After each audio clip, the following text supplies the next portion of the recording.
بسم اللہ الرحمن الرحیم۔ خواہش تو ہر شخص کی ہے کہ مخلص بنے، اور میری دعا ہے اللہ مجھے اور آپ کو بھی مخلص بنا دے۔ میرے بھائیوں، اخلاص نہیں تو کوئی عمل اللہ کے ہاں قابل قبول نہیں۔ نشانی کیا ہے؟ مجھے اور آپ کو یہ دیکھنا ہے کہ میں مخلص ہوں کہ نہیں۔ چار نشانیاں اکیلے بیٹھ کے اپنے اندر ہر شخص دیکھ سکتا ہے، اگر ہے تو وہ مخلص ہے، اگر اس میں کمی کوتاہی ہے تو اللہ سے دعا کرنی چاہیے۔ پہلی نشانی استواء المدح والذم من العام۔ کوئی آپ کی تعریف کرے، کوئی آپ کی مذمت بیان کرے، آپ کو غصہ نہیں آنا چاہیے۔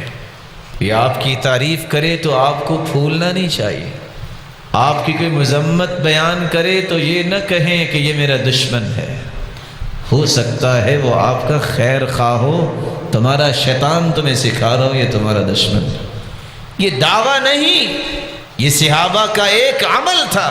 کان اذا ذکی احد من اصحاب النبی صلی اللہ علیہ وسلم، صحابہ کرام میں سے جب کسی کی تعریف کی جاتی تو وہ بجائے پھولنے کے وہ یہ تین الفاظ کہتے ہیں: اللہم لا تؤاخذنی بما یقولون واجعلنی خیرا مما یظنون واغفر لی لما لا یعلمون۔ اے اللہ، میں نے ان سے نہیں کہا کہ میری تعریف کریں، اس لیے میرا مواخذہ نہ کرنا۔ ان کا میرے بارے میں حسن ظن ہے، اللہ ان کے گمان سے بھی مجھے اچھا بنا دے۔ اے اللہ، کچھ چیزیں یہ نہیں جانتے، تو جانتا ہے میری کمی کوتاہی کو، جو تو جانتا ہے لوگ نہیں جانتے، اللہ تو میرے ان گناہوں کو بھی معاف کر دے۔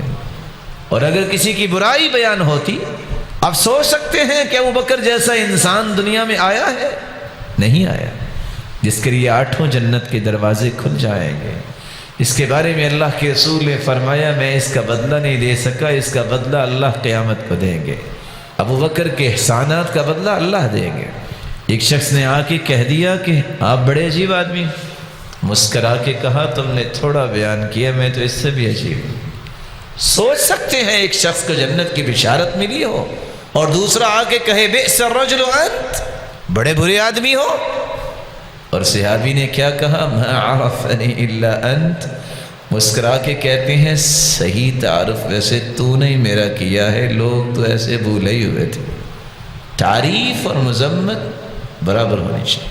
نسیان رؤیت الاعمال فی الاعمال، نیکی کر کے بھول جاؤ، تذکرے نہیں۔ تیسرا اقتضاء ثواب العمل فی الآخرہ، عمل کر کے اس کا اجر اللہ سے لینے کی خواہش کرو، دنیا میں نہیں۔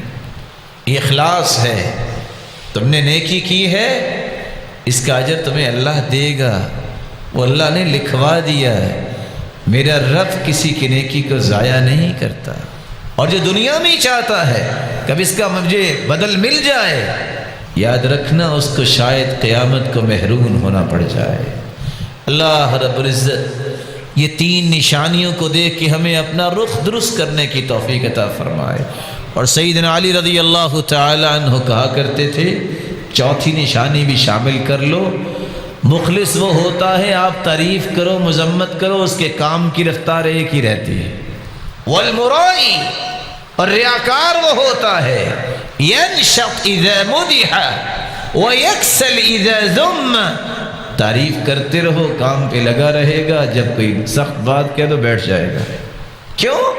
اس لیے کہ اس کا مقصد ختم ہو گیا، اور جس نے اللہ کی رضا کے لیے کام کرنا ہوتا اس کا مقصد ختم ہی نہیں ہوتا۔